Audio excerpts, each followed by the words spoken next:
So if you're watching this, you know who my YouTube channel. You probably subscribe to me. You're probably one of my friends on Facebook, or you're one of my friends on Twitter, or somebody somewhere somehow. And most of you who are watching this video are going to know that I've been diagnosed with something called mitochondrial disease. I got diagnosed about 4 years ago, and let's see. It was at least 4 years ago. I was 16, so no, I guess it was almost exactly 4 years ago when I got diagnosed. Um,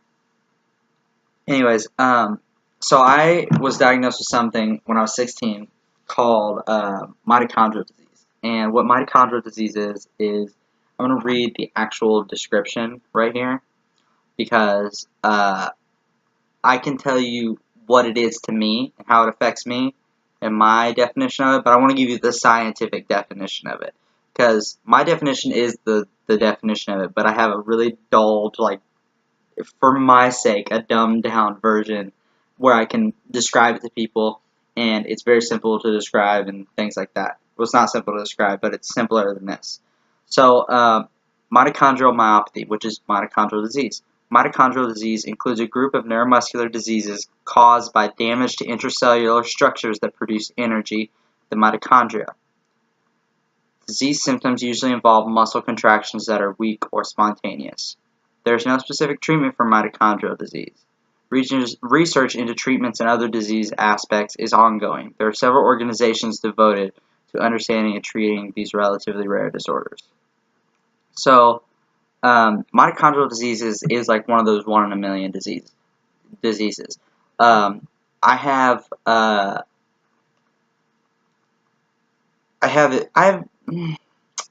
wouldn't say it's really it's bad. Okay, I'm not gonna sugarcoat it.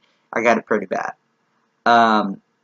If you look at me now, I got my Kenny Omega shirt on, Bullet Club, Indiana, Goldberg. I got all my stuff.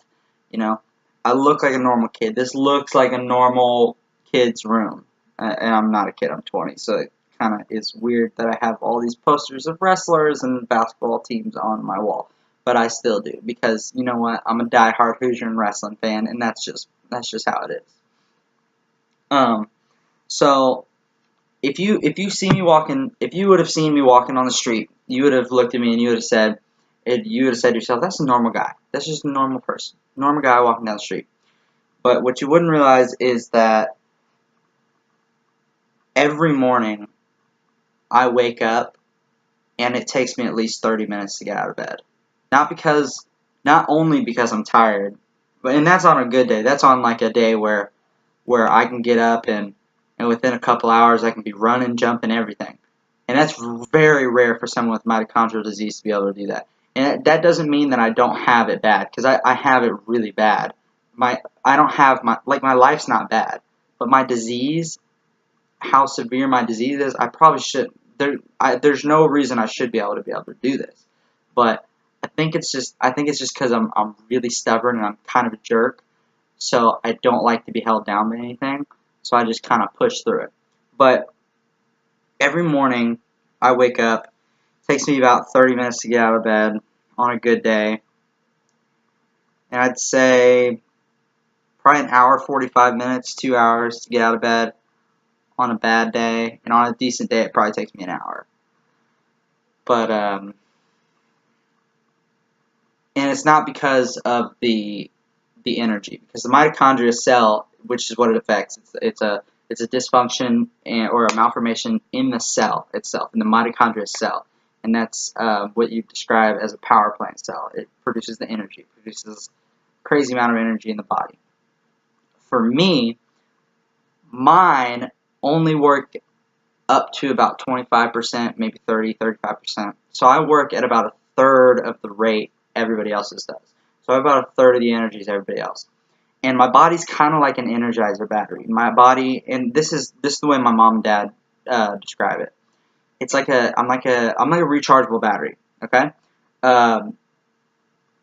If you have a brand new fresh battery, and it's a main brand battery like Energizer or Duracell, something like that, and you put that thing in a battery charger, within an hour or two, it's going to be fully charged, and you'll have days of use. Put it in the controller, your remote or something you have use for a long time. For me, I'm that off-brand. I'm that off brand battery. I'm that battery from China that you bought a pack of 50 for 54 cents on Amazon, and each battery says it's rechargeable. It takes 17 hours to recharge and lasts about 3 hours. That's me. I take like 5-10 times longer to recover than everybody else. And that's just the energy portion of it.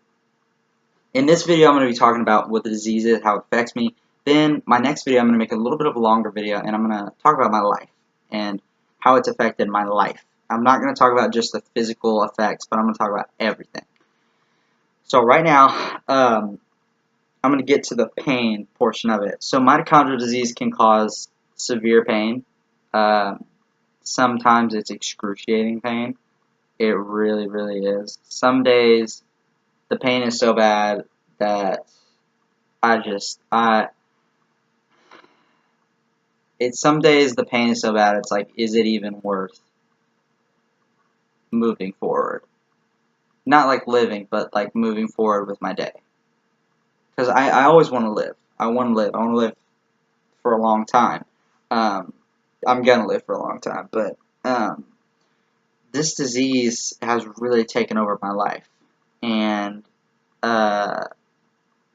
it's been pretty rough, physically. Like, physically, my life's been pretty rough. Not, like, emotionally or psychologically. Not for the last year. But those 3 years prior to that, it was pretty bad. But with my mitochondrial disease, I have a lot of different symptoms. I have muscle pain, muscle weakness. I have myoclonic jerks, which are kind of like little seizures in your muscle. And it's like if I'm sitting here, I'll just start shaking real quick for like 2 seconds, and I'll stop, and I won't remember what happened, but suddenly I'll be in a lot of pain, and it just hurts. It's like a very slight miniature seizure. But it's not like a seizure with your nervous system. It is your nervous system, but it's not like a brain seizure, like a seizure that you see with somebody with epilepsy. They fall down, they have a seizure, and they're shaking. You know, I don't have that. Luckily, just knock on wood. Knock on wood, I don't have that. I don't need to deal with it anymore. But it's pretty tough. I have these myoclonic jerks, and they hurt. They hurt like hell. They really do. I also have constant muscle pain. Like you know when you work out, and this goes for athletes mostly, because I was an athlete before I got sick. You know when you're doing 2-a-days in football. You do 2-a-days, and it's the first week of 2-a-days. Okay? And that first week is hell. You're pushing, and it hurts, and you're sore, and you're sorer than you've ever been, and you're just sore. But then a few days after that, you've recovered, and you're getting better, and it gets easier. I never get easier. It never gets better. It only gets worse. And it takes me longer to recover. So not just my energy takes me longer to recover, but my body itself takes me longer to recover. So if my energy, when I went back, I'll go back to that Energizer battery, the rechargeable battery. When that takes me 5-10 times longer to recover my energy, this takes me 5-10 times longer to recover my body. My body takes longer to recover. My body is hurting. It's in pain. Like right now, I can get up and I can move around, but it hurts. Like one thing that really hurts right now is my kidneys all the way up to my shoulder blades and around my neck. That's what really hurts. And I'm slunched over right now. You can tell because my shirt gets all wrinkled. But I'd like to sit normally like I normally do. I'd like to sit like this, but it hurts. It really it hurts. It physically hurts to do that. So you know, I'm going to talk about in another video about how it affects my life. But right now, another symptom I have is joint pain. Joint pain, joint weakness, muscle pain, muscle weakness. I have chronic migraines. I have nausea, vomiting. Basically, basically like pneumonia. I have pneumonia every day, basically. I have pneumonia every day other than the sneezing and coughing. And I have that probably once a week. Basically, I'll have pneumonia like 1 or 2 days a week where I can't do anything. I'm bedridden. And those other 5, 6 days, I can move, I can manage, I can drive my truck, I can go wherever I want to go, but it hurts. I just have to push through it. So, I also have, God, I keep going back to pain. Uh, I also have, and stiffness. I have stiffness. If I don't pop my fingers and stuff like that, I can't move them. Every morning I have to pop my fingers, but it takes forever. I have to put my hands like this and put them on a surface and bend them and pop them. I have to just push and pop until they pop so I can move them. And I didn't have that until mitochondrial disease. Now that sounds like arthritis, and I don't know, I've never tested to see if I have arthritis or not. But mitochondrial disease can do some things like that. And for some people, oh, my hat's all weird. But whatever, Indiana, I'm keeping it. But mitochondrial disease it's such a rare disorder. There's no treatment for it. There's a bunch of cocktails of vitamins and certain medicines and things like that. Gabapentin being one of them, treating for pain. It's a pain medication, but that was the one thing I remember them putting me on because they told me it's not addictive, and it's not. It's not. I didn't get addicted to it or anything. I refuse to take anything addictive. If I ever go to the hospital and they give me morphine or anything like that, they can give it to me one time, and I'm done after that. I don't want any more. Unless they tell me, okay, we need to give you more morphine, I don't want any. I don't want to get addicted, you know? And it'd be very easy for me to get addicted with this disease to different medications and stuff. But I've told myself and I've told my doctors I will not take anything addictive. But, you know, with that, I think it comes with a little bit of sacrifice because I'm sure there are some addictive medications out there that if I could have taken them, they could have helped me. I don't know what they could have been, though. But they probably could have helped me a little bit, but they haven't. So, I just basically ran down a few of my symptoms, and I'm not gonna lie, this disease sucks. It hurts. You're tired. It's depressing. It literally tore my life to pieces.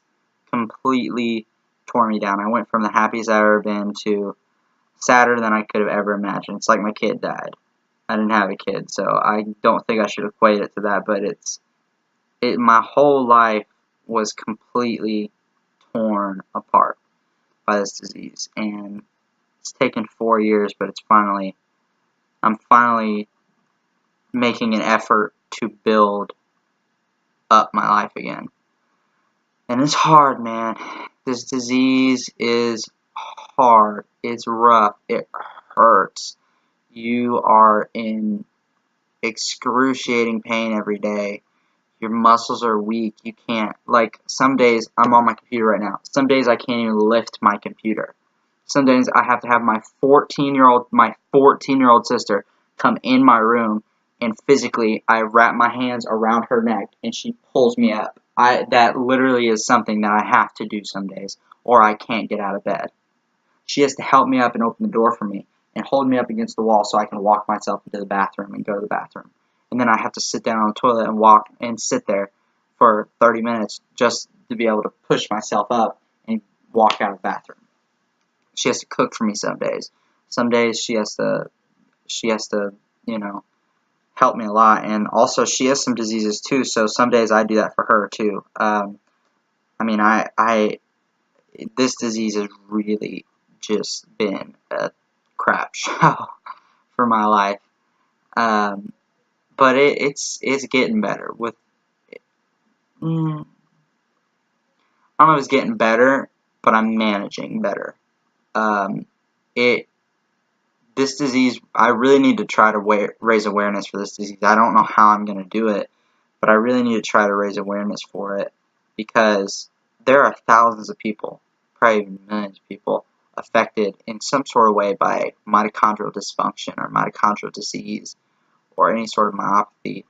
And these diseases are so rare that doctors don't know how to treat for it. They don't know what to do. There's nothing they can do.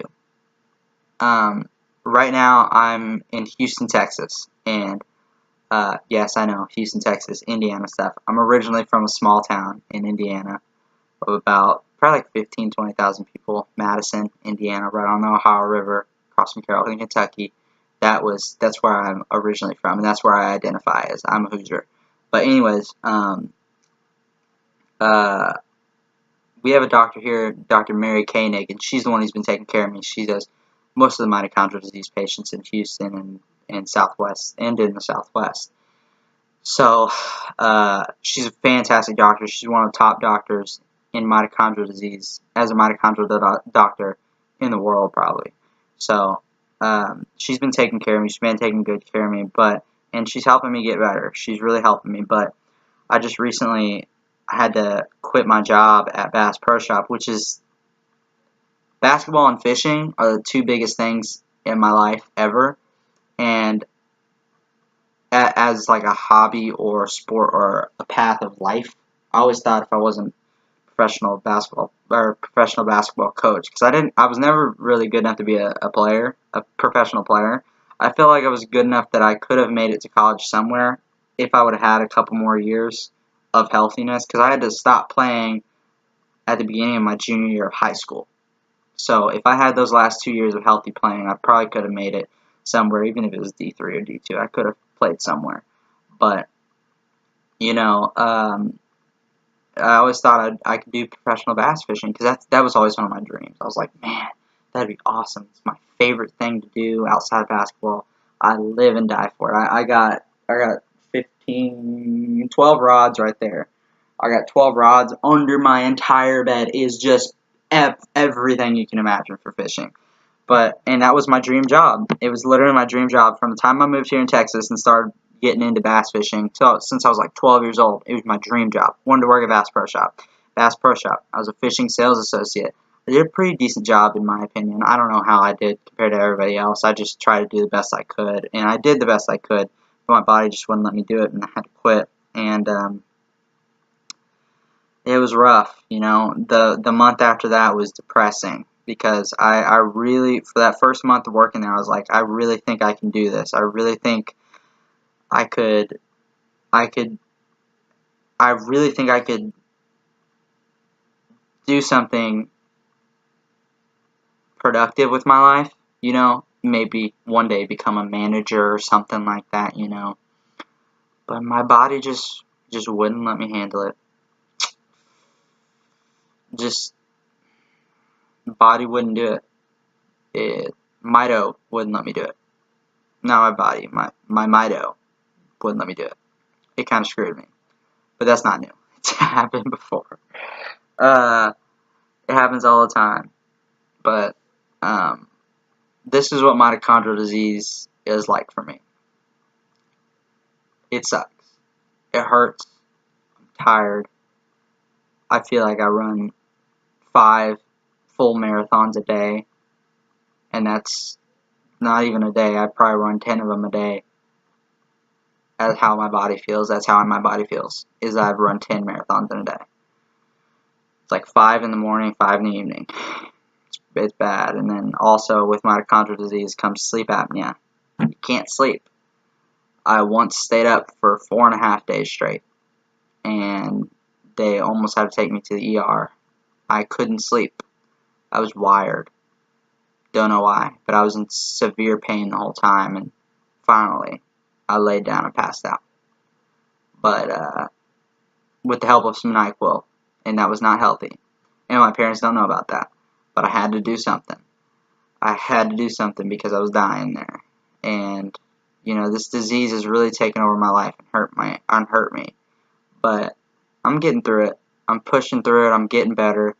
I can definitely get over this. Somehow, I'm going to. I'm too stubborn not to. I've never been unsuccessful at anything. because I've always worked harder than everybody else around me. And I'm going to work harder than everybody else around me too to get through this disease. It's going to take me some time, but I will do it no matter what. Mark my words, you will see me somewhere. I'm going to be successful in whatever I do. I promise. I just have to work at it, and I just got to find my niche, and my body has to let me. I just need this much time. I need this much time. Just that much room, that much of a gap to run through the hole, get a touchdown. I need that much time. I haven't gotten that yet. I haven't gotten that opportunity yet. That little gap of just, I need that much clear gap to get this done. But I'm going to get through this disease. Mark my words. I will do it. I promise.